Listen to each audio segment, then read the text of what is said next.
Back with a review of a very difficult film to watch, and that is Philosophy of a Knife, directed by Russian director Andrei Iskanov. This film captures the events in graphic and very detailed, the events of the Japanese experimentation camp, Unit 731 in North China.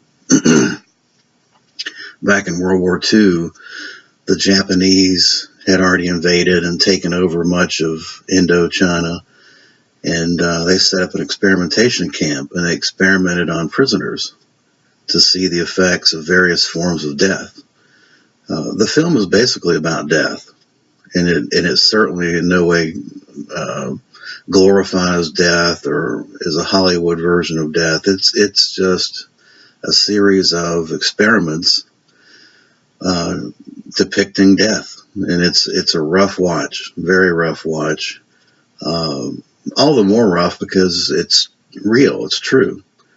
Not real in the sense that they filmed the real killings. I'm saying the events that they were depicting were real back in World War II.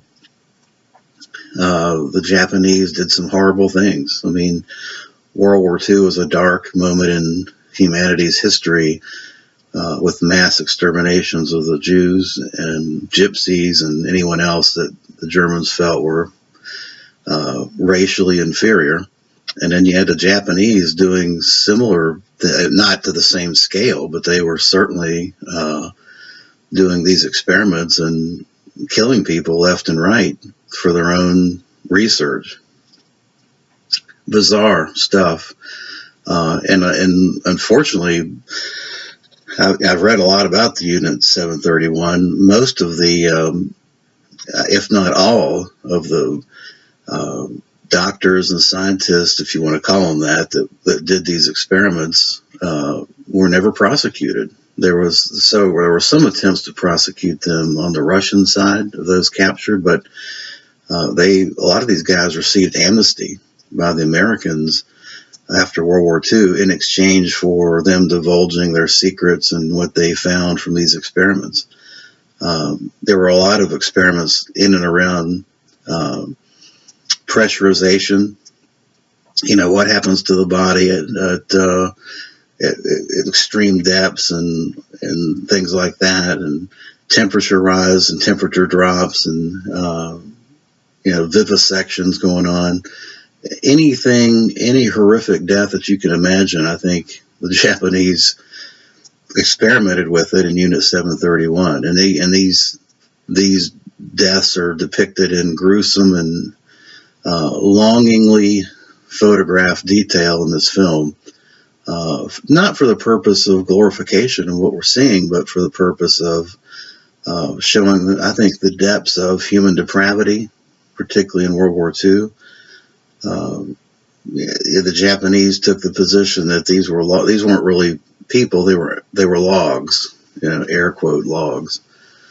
The dehumanization that occurred in World War II definitely deserves to be discussed. The fact that Unit 731 was not part of the Tokyo Conference after World War II to settle matters, and in fact, amnesty was given to a lot of the people that did these things.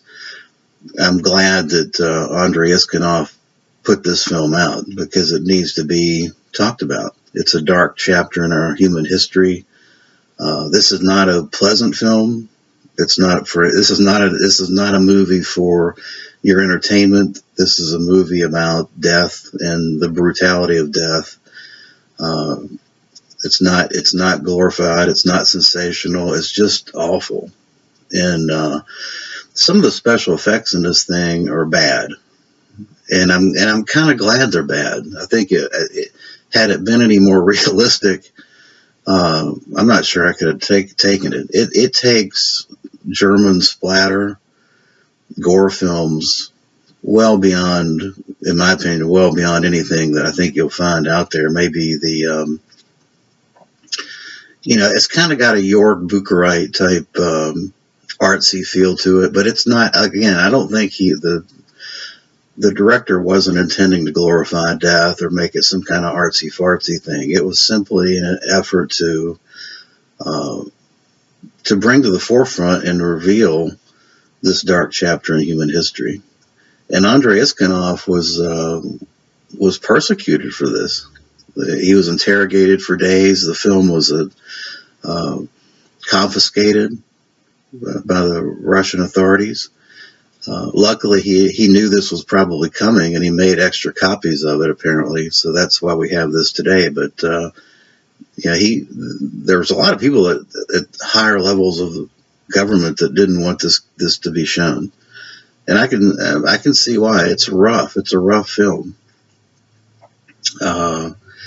It's shot in such a way that it's just endless parade of. If you were in a morgue, I guess the only analogy I give you, if you were in a morgue and just watching vivisections endlessly for hours, that's kind of what you got here. Tough stuff. There's an interview with Andrei. There's a making of about 40 minutes long. There's interviews with the actors and the director, of course, and kind of some thoughts behind the purpose of this film. But it's an important film, I think, and it's one that I think that needs to be seen by a lot of people.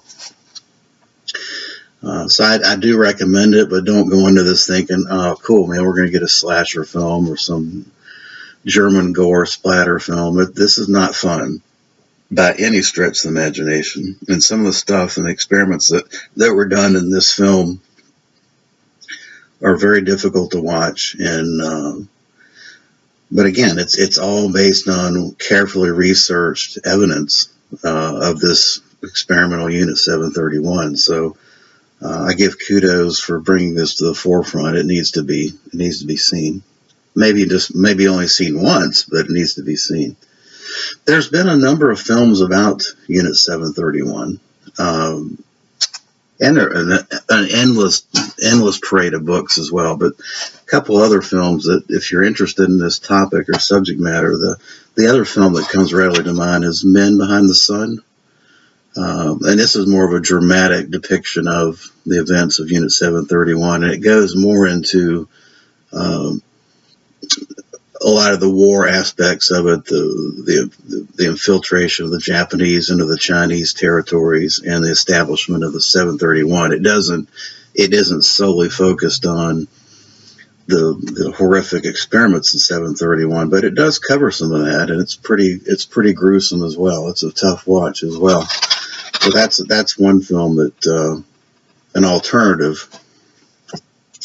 And then you've got the rape of Black Sun, the Nanking Massacre. That's another one that is similar as far as the subject matter that I can recommend.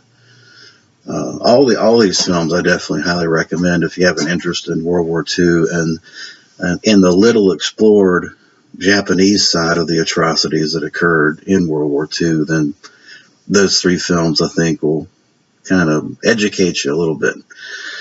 All right. Well, I appreciate you watching, and be forewarned, if you get Philosophy of a Knife, just be forewarned, it's a very rough watch, but a recommended watch.